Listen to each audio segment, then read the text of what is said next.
dramatic water rescue captured tonight by Sky 12 in the Far East Valley. You're looking at police officers in Apache Junction rescuing a man trapped in his car in this flooded wash. This played out within the last hour or so near Tomahawk Road and 4th Avenue.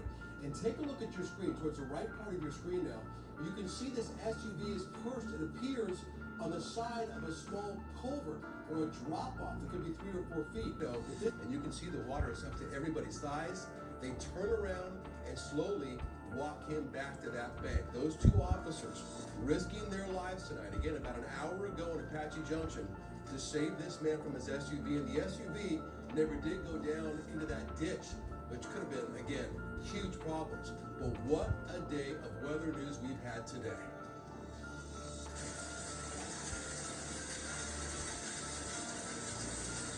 This is a microburst that slammed parts of the valley earlier this afternoon. Powerful winds, driving rain, even hail. The storm left a trail of destruction. Roofs ripped off of buildings. Trees brought down onto apartments. Like that's like a dollhouse with the roof ripped off. And then that big heavy tree on that apartment came down on cars as well, these trees. Hundreds of people out of their homes tonight. Many more are just starting a big cleanup. But cleanup could take days and repairs even longer.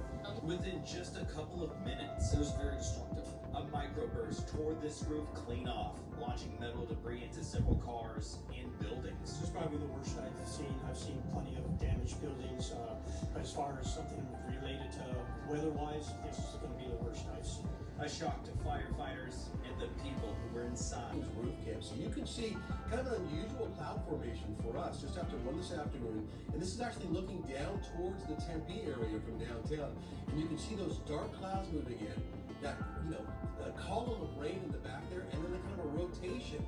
So this is a very powerful storm. Meteorologist Lindsay Riley has more on exactly what we're looking at there. And again, Lindsay, this microburst, this heavy rain out in the East Valley, very damaging. Very damaging. So yes, we had a microburst confirmed from the National Weather Service. We had a mesocyclone, which is why we actually saw some rotation, broad rotation within those clouds, and a shelf cloud, which means the leading edge of the storm, of the thunderstorm, was producing 60 and 70 mile per hour winds. We had a 71 mile per hour gust about 2 miles north of the ASU campus, and out at Sky Harbor, we saw a gust of 63 miles per hour. And this is an image that we don't typically show on the air, but this is a velocity image.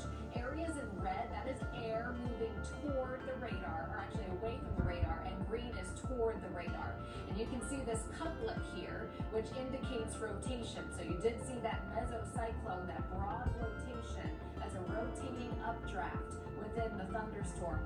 As for the microburst, how that happens, you have dry air that is being pulled into the thunderstorm. Then it evaporates. That creates some cooling, hence evaporational cooling. As that becomes cool and a little bit heavier, the updraft can no longer suspend that cooler air, and it falls. Gravity takes it down to the ground. And winds with a microburst can be up to 150 miles per hour. But as you saw today, we had those winds in the 60 to 70 mile per hour range and a whole lot of damage in the vicinity of that microburst. Troy. All right, Lindsay, exporting to homes and businesses again. It comes just a few weeks after flash flooding that killed 3 people. Creeks and washes surged in the Globe area again this afternoon, but stopped short of causing any major damage. 12 News journalist Joe Dana has more. Some places saw about another inch of rain in the Globe Miami area. They have just been getting one hit after another. They've seen about 40 businesses here in all through these storms get damaged. Another dozen or so homes damaged. We struggle to do the recovery efforts we need to from the most powerful storm on the 26th. But meanwhile, we're operating and working these additional storms. We took you out to Globe. This is Phoenix. This is 26th Street with Shea. And you can see the road turn into a river there. And yeah, it was garbage day, recycling day at least. And there go those recycling cans just kind of shooting down the road. We can't release 6 of them out there. All right, Lindsay, you have been a busy woman with us. And the last 5 days now, we've reached some pretty interesting milestones. Well, we sure have. Yes, our storm total for the last 5 days, the rain began last Thursday. We've had some every day since. 3.26 inches. That makes us the third wettest October ever. The wettest was back in 2018 where we had over 5 inches. The average for the entire month, 5,600. So we smashed that. So besides being the wettest October on record, we also set 2 daily record rain amounts over the weekend. Saturday was 7/10 and close to 2 inches on Sunday. So we saw a lot of rain the last 5 days. Putting that into perspective for the year, we picked up 45% of our average annual precipitation. We typically see 7.22 in a year, so we're at 45% of that just in 5 days. And that officially puts 2025 above average because our year total now is up to 7.26. Normal to date is a little over 5.5 inches.